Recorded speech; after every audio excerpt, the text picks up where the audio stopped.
Greetings, friends. Good morning, and welcome back to the broadcast. I'm Shawn.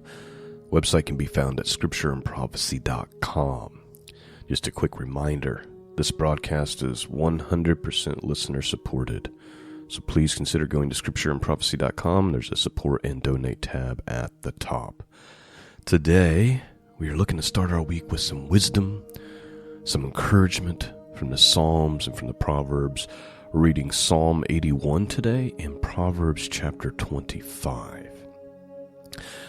Now, there's a sense within the scriptures, this idea that God is the one, out of his grace and mercy, who restrains us from sin. Think about, Paul describes, as an example, what's going on in our own culture right now, and really around the world. And that is that because they refuse to retain God in their knowledge, God gave them up to a reprobate mind. There's a prayer, a psalm. Actually, I've got two prayers I'll share with you today. But part of my morning routine and prayer routine involves two things. One, I recite from the Psalms, "Keep thy servant from presumptuous sin, and let it not rule over me." It's a sense in which I'm acknowledging that God is the one with the power to restrain me from giving in to the flesh.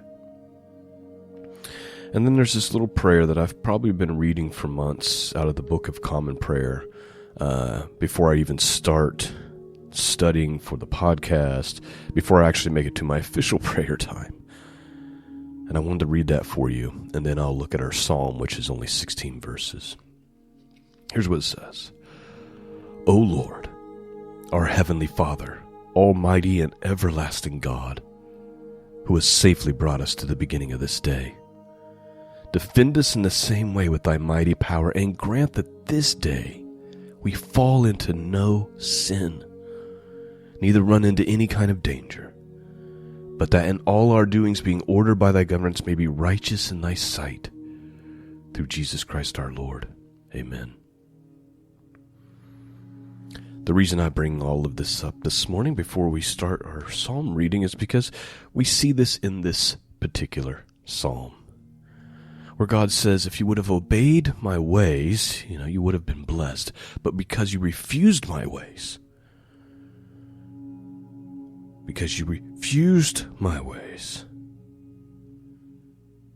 now there's going to be problems. I'm going to give you up to the thing that's really in your heart. I'm going to give you up to that evil thing that you really want to do, and you will not be able to resist it now. This is a psalm that arguably was likely read, or at least many think that suppose it was probably sung during the time of Feast of Trumpets. You'll see why in the first couple of verses. But the most probable opinion about this psalm is that it was sung at the dedication of the Second Temple. So with that introduction, let's open up our hearts and see what the Word of God might say to us this morning. Psalm 81, King James Bible. Let's begin.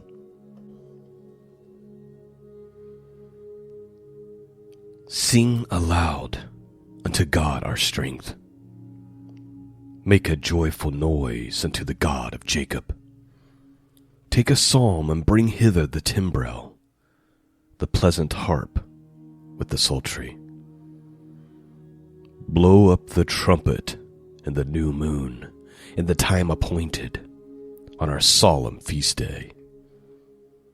For this was a statute for Yisrael, and a law of the God of Jacob. This he ordained in Joseph for testimony, when he went out through the land of Egypt, where I heard a language that I understood not. I removed his shoulder from the burden, his hands were delivered from the pots. Thou calledst in trouble, and I delivered thee. I answered thee in the secret place of thunder. I proved thee at the waters of Meribah. Hear, O my people, and I will testify unto thee. O Yisrael, if thou wilt hearken unto me, there shall no strange God be in thee. Neither shalt any worship any strange God. I am the Lord thy God, which brought thee out of the land of Egypt. Open thy mouth wide, and I will fill it. But my people would not hearken to my voice, and Israel would none of me. So I gave them up unto their own heart's lust, and they walked in their own counsels. Oh, that my people had hearkened unto me, and Israel had walked in my ways. I should soon have subdued their enemies, and turned my hand against their adversaries. The haters of the Lord should have submitted themselves unto me, but their time should have endured forever. He should have fed them also with the finest of the wheat, and with honey out of a rock should I have satisfied thee. So please note, man, actions matter, right? You always hear me say this, my favorite phrase, actions matter, because actions demonstrate what we truly believe. But actions matter also because, just think about this song. Hear me, O my people, and I will testify unto thee. He says, if you're walking in my ways, if you're walking in obedience, guess what's not going to happen? I'm not going to allow strange gods to be set up in your land. I'm not going to allow people to worship strange gods because you're being obedient. So I'm not going to give you over to that.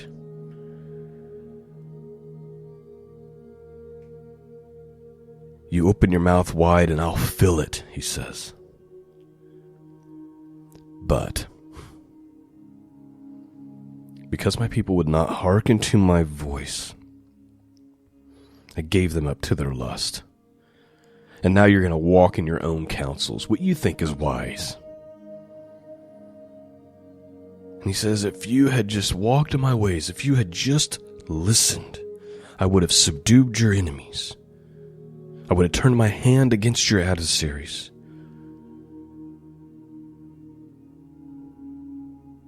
You would have endured forever. You would have been so well provided, I would have fed you honey out of a rock.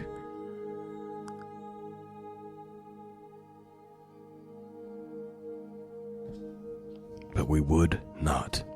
And so is the circumstance that we find ourselves in today. We would not. We've made a Jesus in our own image. People walking around thinking they have buddy Jesus. Thinking they can, well, Jesus paid it all. I can walk in the most perverse sin possible. I can watch the most perverse filth on TV. I can think the most perverse thoughts. I can act in any way that I want. I can be a drunkard. I can... They have a false Christianity. And it's evident by the removal of God's hand of protection and blessing on our nation, as we see it overrun with strange God and reprobate minds. So much so that even people who claim to be Christian are as filthy as those who hate God. Let it not be so with us. There's always a remnant. There's always a remnant of those who love God, who want to obey God, who walk strangely in contrast with the rest of the world.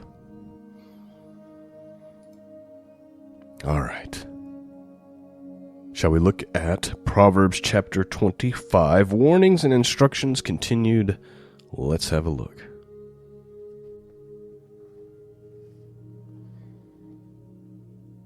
These are also Proverbs of Solomon, which the men of Hezekiah, king of Judah, copied out. It is the glory of God to conceal a thing, but the honor of kings is to search out a matter.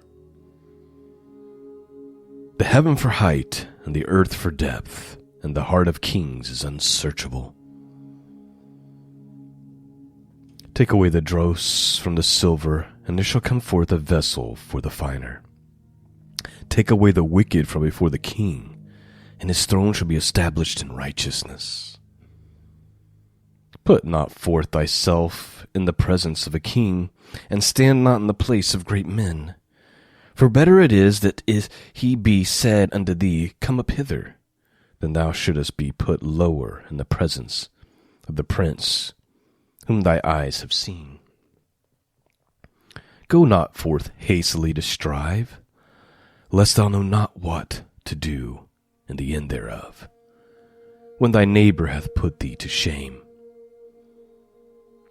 Debate thy cause with thy neighbor himself, and discover not a secret to another, lest he that heareth it put thee to shame, and thy infamy turn not away. A word fitly spoken is like apples of gold in pitchers of silver.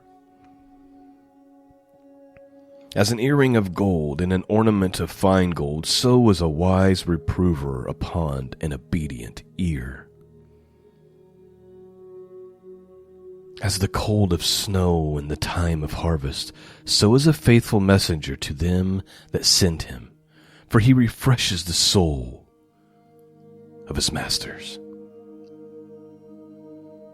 So please note, you have like 4 proverbs there that just talk about a word spoken rightly, a word meant to be an encouragement, a strength, spoken at the right time. That is like apples of gold in a pitcher of silver, it says. Verse 14, Whoso boasteth himself of a false gift is like clouds and wind without rain. By long forbearing is a prince persuaded, and a soft tongue breaketh the bone. Hast thou found honey? Eat so much as sufficient for thee, lest thou be filled therewith and vomit it. So please note, you see there's such thing as too much of a good thing, right? Like as humans, we have this tendency to, well, the little bit was good for me, and then we just abuse everything. Even honey, which is like a natural antibiotic. What's it say here?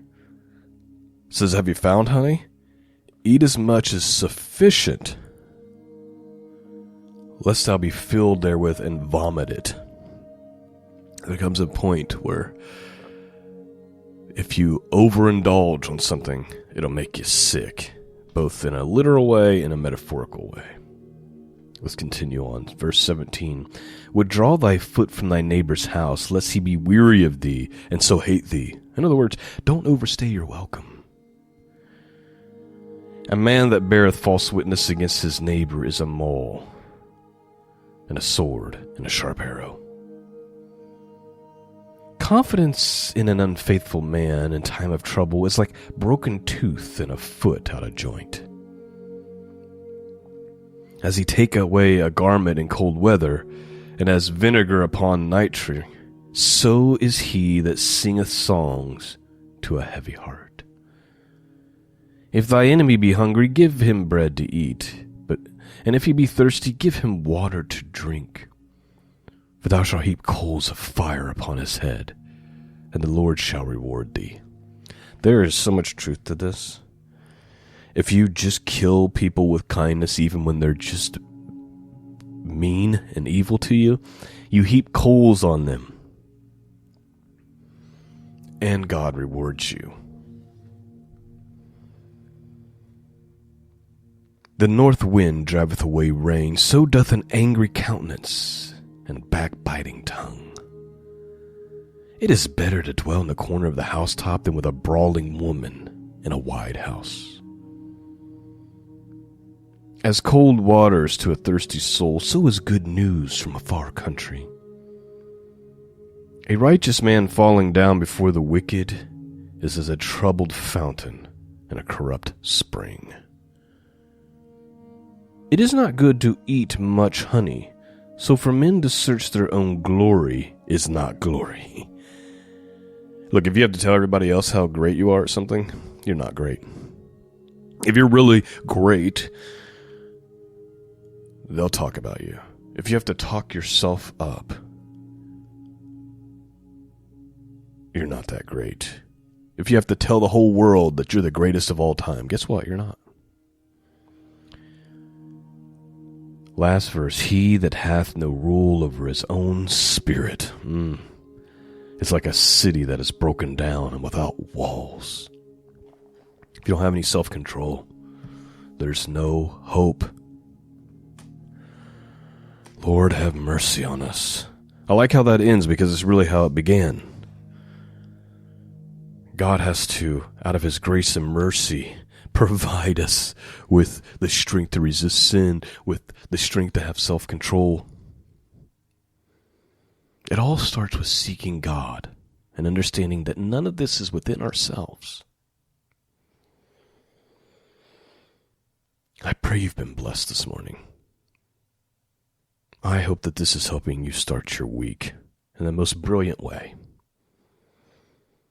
Thank you for listening. Thank you for praying for me, and thank you to those who support this mission of truth.